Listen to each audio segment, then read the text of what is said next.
UP चुनाव से पहले फिर गरमाया डीएनए का मुद्दा। मोहन भागवत के डीएनए वाले बयान पर शुरू हुई सियासत। मायावती और ओवैसी ने साधा मोहन भागवत पर निशाना। मोहन भागवत को दी इतिहास पढ़ने की नसीहत। यूपी में एक बार फिर हिंदू मुस्लिम को लेकर राजनीति शुरू हो गई है। आरएसएस प्रमुख मोहन भागवत के डीएनए वाले बयान पर ओवैसी ने पलटवार कर हिंदू मुस्लिम की राजनीति को हवा दे दी है। एआईएमआईएम प्रमुख ओवैसी ने आरएसएस प्रमुख मोहन भागवत के डीएनए वाले बयान पर पलटवार करते हुए कहा कि मोहन भागवत अपना रंग बदलते रहते हैं, संघीय इतिहास में कमजोर होते हैं। ये गोल मोल की बात हमेशा भागवत करते हैं। कभी बोले डीएनए हमारा एक है, लिंचिंग करने वाला गलत है। एक ही सांस में ये तो हमेशा रंग बदलते रहते हैं ना अपना। कभी एक बात बोलते हैं, कभी एक बात बोलते हैं। ये तमाम के तमाम संघी लोग जो होते हैं वो हिस्ट्री के बड़े वीक होते हैं। हिस्ट्री अगर पढ़ लेते तो मालूम होता कि वेस्ट कोस्ट पर इस्लाम पहले आया, इन्वेडर से नहीं आया। हिस्ट्री में कमजोर है।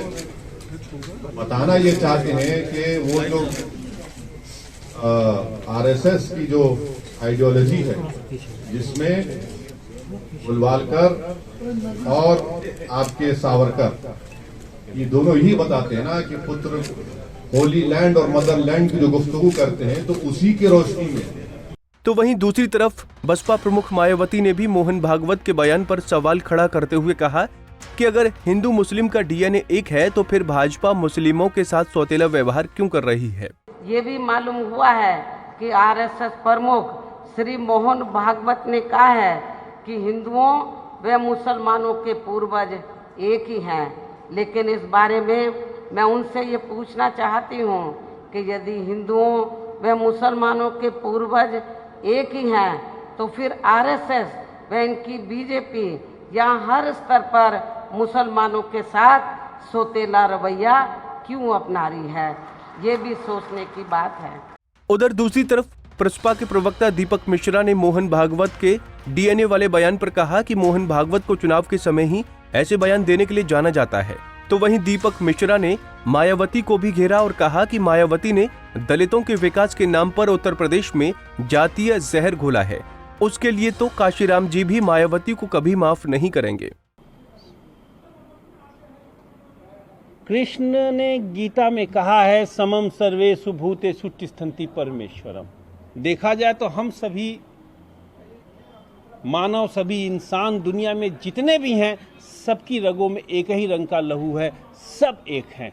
फिर मोहन भागवत जी क्यों बार बार कहते रहे कि एक खास वर्ग, एक खास संप्रदाय, एक खास जात के लोग देशद्रोही होते हैं, आतंकवादी होते हैं। यह दिव्य ज्ञान मोहन जी को पहले नहीं था? क्या उन्होंने गीता नहीं पढ़ी?